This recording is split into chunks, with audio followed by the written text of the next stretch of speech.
So I thought we'd do something a little bit different today. So whenever I was recording a how to get ready video, I would always forget to record bits and end up right at the end saying, oh, I'm done. So what we're doing today is we've time-lapsed the whole thing, and I'm just gonna talk through what I'm doing. So what I've done so far is I've just done the outline in some white paint, and then I've colored those block bits in. So we're just blocking everything out to start with. As you can see, I've done a yellow belt, and what we're doing here is a red waistcoat, and then we are moving on to the contour. So what I'm using for the contour is a cream contour. So we're just going in with the definition of where we want everything. So we've got the pecs, we've got the abs, and we're doing some sort of definition around the neck to make the neck look more muscular. So yeah, what I'm doing here is going with a cream contour and then just blending it out with a slightly thicker brush. And then we're doing the same on one arm. We're only doing one arm because the other arm we're doing in a purple colour. So the reason why we're doing that is we've taken some fan art which I found online, and we are sort of recreating it on myself. So it should look really, really cool. Now all I'm going in here is with some concealer, a light concealer, to get that sort of the highlight of those muscles, to make them pop a little bit more. So it works quite well with the contour. So the contour makes it look more defined, whereas the highlight makes it look more sort of like sort of more 3D. And what you can see here now, we've covered this arm in purple, and we're just going in with the little bits of the details of where that purple meets the normal skin colour. It takes a little bit of time to do this, just because it's quite intricate, and actually I needed a couple of layers of paint to get the right consistency on my body. And now we're doing exactly the same technique which we did with the contour and the highlight, but we're just using white and black. So you can see we've gone in with the cream white light paint along the bicep and along the sort of the shoulder muscle there to make that look more muscular. And then we've also gone in with the black powder for that more sort of definition as well. And now we've moved on, we've highlighted everything in black, and we're going in with some more highlights on the left hand side there, just to make that waistcoat look a little bit more, it's actually not a waistcoat, it's a ripped shirt, but to make it look a little bit more sort of realistic. You can see we've rubbed a bit of the red paint off there, and we've gone in and coloured that yellow in to get the buttons. And now all we're doing is we've gone in with some shading, so some of that black charred ash powder, and we're going along all the black outlines to get that 3D dimension type thing. So to make sure that the shirt looks like it's slightly risen from the chest, so it's not just a blank colour, we've got that sort of slight rise. And now pretty much for the rest of the paint, it's those sort of details, going in with some outline, and then making that shadow and highlight work quite well. So fun little story with this. I actually started painting a completely different Luffy. So it was actually the Luffy's Gear 4, I think that's right. So he's got like purple arms. I wanted to do both arms purple. I spent about 2 hours painting those arms in intricate details. It got to about the 2 hour mark, and I looked at it in the mirror, I was like, I hate it. So I had to go wash it off, and we started again. And that's just why we came up with this concept. Now what we're doing is, you see, we're just going with a little bit more detail. We're going in with some darker browns and some darker, like some black powder to just make that three-dimensional more 3D essentially.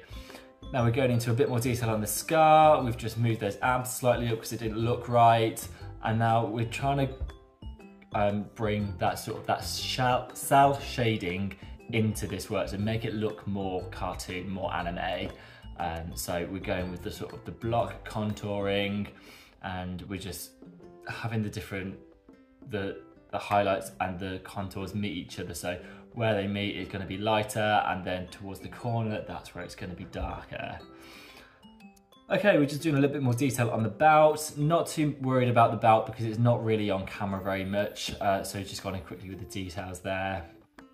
And now what you can see actually towards the rest of this paint, it's just about building up those different highlights and building up those different shadows to make it look more three-dimensional.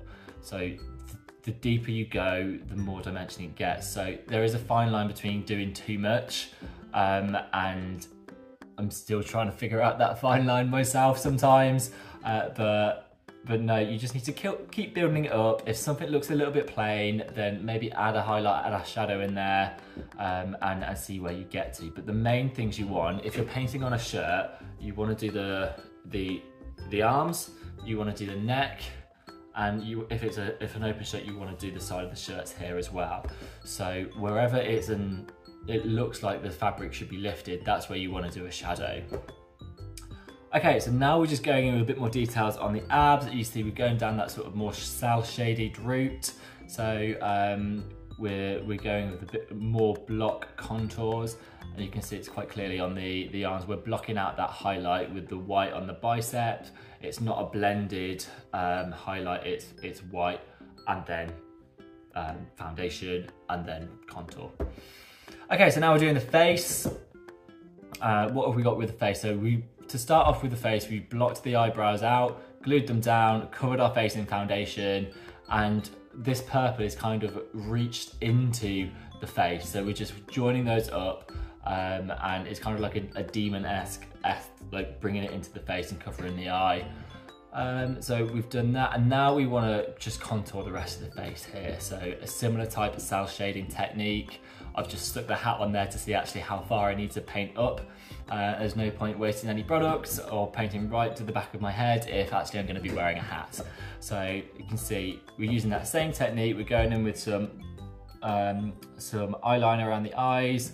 My waterline is quite thick, so it never looks right unless I have eyeliner on in any of these paints. So that's what we're doing. Eyeliner and some eyeshadows around the eyes just to make it look a little bit more evil, if you like. And it's just about building up those layers of highlights, building up those layers of shadows and contours. And you'll see we're just doing the final bits here, painting on the hair. Again, not worried too much about what it looks like from forehead back because we are wearing a hat. So we're just going to be focusing on the forehead and that stuff which appears underneath the hat. So you can see we've gone in with the black, but then we've also done on the outline, we've done some shadow to make that hair kind of look 3D from, so it's resting on the head as opposed to just being part of the head. And that's a very key element when it comes to painting hair. You need to sort of have the shadow to make it look 3D. Okay, so we're just finishing up here, and then this is the final look. So it was a bit of a stressful day, not gonna lie, just because we'd started 2 hours in and then I decided to completely start again. So I had to wipe everything off and go in again. So I also had to be somewhere in that evening, so I had to paint super quick. But I hope you like the results. I hope you like this type of video as well. If you want to see some more time-lapse stuff, let me know. And I definitely do this. They're actually quite easy to make, so I'm more than happy to just stick a camera on there watching me paint, and I can do a little voiceover afterwards. So if you do like the videos, let me know in the comments, hit the like, hit the subscribe button, and I'll be back with some more videos soon.